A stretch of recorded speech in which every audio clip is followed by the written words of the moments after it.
Bonjour, j'espère que vous allez bien. Aujourd'hui, j'ai envie de vous donner quatre clés pour des clés boostantes pour la confiance en soi. La confiance en soi est quelque chose qui peut souvent faire défaut aux personnes hypersensibles, donc j'ai vraiment envie de vous donner 4 clés. Si vous les mettez en pratique tout de suite, vous allez voir que votre niveau de confiance va augmenter.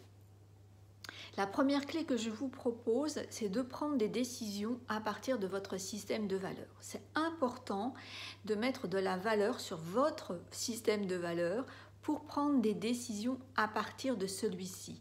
Plus vous allez faire un travail de fond sur vos valeurs, ce qui fait sens pour vous, plus vous serez à même donc de prendre des décisions à partir de ce qui fait sens pour vous. Et forcément, si vous vous alignez, si vous vous sentez en cohérence et vous prenez des décisions en fonction de ce qui fait sens pour vous, vous allez évidemment nourrir la confiance en vous. Donc ça, c'est le premier point. La deuxième clé que je vous propose, c'est de surveiller les moindres progrès que vous allez faire en direction de la décision, de la direction que vous êtes en train de prendre. On est souvent dans l'invalidation. Alors ça n'est pas propre qu'aux personnes dites hypersensibles, c'est plutôt culturel, j'ai envie de dire, d'invalider les choses, de voir ce qui ne va pas, ce qui n'a pas été encore fait, ce qui n'est pas fait. Et c'est ce qui nous fait perdre confiance. Donc c'est important que vous reveniez à de la validation et sur les moindres progrès que vous faites. Même les plus petits sont à noter. Vous allez pouvoir ainsi observer que vous avancez dans la direction, dans la décision que vous avez prise. Ça, c'est le deuxième point. Le troisième, et celui-là, moi je le trouve qu'il est fondamental. Je vais faire un travail très profond là-dessus, très sérieux dans tous mes accompagnements parce qu'il est fondamental. Il fait défaut, alors là particulièrement aux personnes dites hypersensibles. C'est le regard que l'on pose sur l'échec. C'est cette perception que l'on a de ce qu'on ne réussit pas. C'est important de changer son regard par rapport à l'échec, par rapport à une étape qu'on n'a pas réussi à atteindre.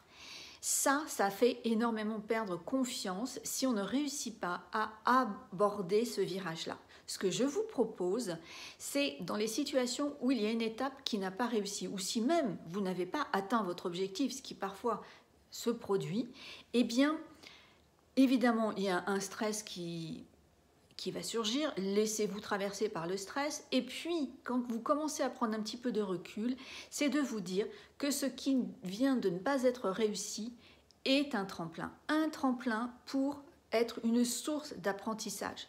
C'est-à-dire que là, vous pouvez vous demander qu'est-ce qui a manqué, alors soit en termes d'action, soit carrément en termes de compétences ou de ressources personnelles pour atteindre le choix que vous aviez fixé au départ. Donc, vraiment aller chercher les sources d'apprentissage. Ça, c'est la troisième clé. Vraiment, j'insiste là-dessus, elle est énorme. Elle change tout en termes de confiance. Et le quatrième point que je vais vous donner, et vraiment les 4 points que je suis en train de vous donner, ils quadrillent. C'est un ensemble qui va vraiment vous soutenir dans la confiance en vous. Le quatrième, c'est le passage à l'acte. La personne qui a un cerveau hypersensible est très souvent, et je pense que ça va vous parler quand je vais vous dire ce que je vais vous dire, en fait, c'est qu'on est dans le tout rien. Alors moi, c'est quelque chose qui m'a longtemps caractérisé, ça peut encore m'arriver, et je suis sûre, pour la plupart d'entre vous, que ça vous parle. C'est important de sortir du tout ou rien.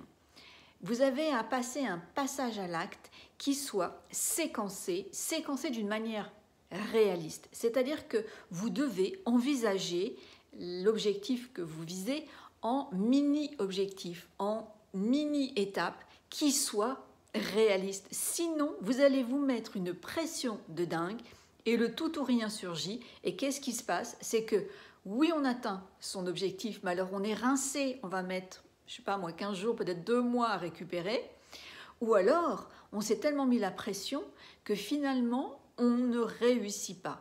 Donc sortez de ça, allez dans des objectifs, des mini-étapes, des petits pas qui soient réalistes pour vous et qui vous emmènent vraiment dans la direction, mais avec une notion de légèreté. Mettez en place ces 4 points, vous allez voir que votre niveau de confiance va vraiment drastiquement changer. Si vous doutez encore, si vous ne savez pas si vous avez un profil, un cerveau hypersensible, je vous mettrai le lien sur cette vidéo pour que vous puissiez aller faire le test ou aller voir la vidéo qui vous parle de ce que c'est que l'hypersensibilité. Si cette vidéo vous a plu, eh bien vous pouvez la liker, vous pouvez vous abonner à ma page YouTube et vous pouvez également partager cette vidéo aux personnes qui manquent actuellement de confiance en elles et qui aimeraient pouvoir progresser avec des choses très simples à mettre en place. Je vous dis à très vite pour une prochaine vidéo.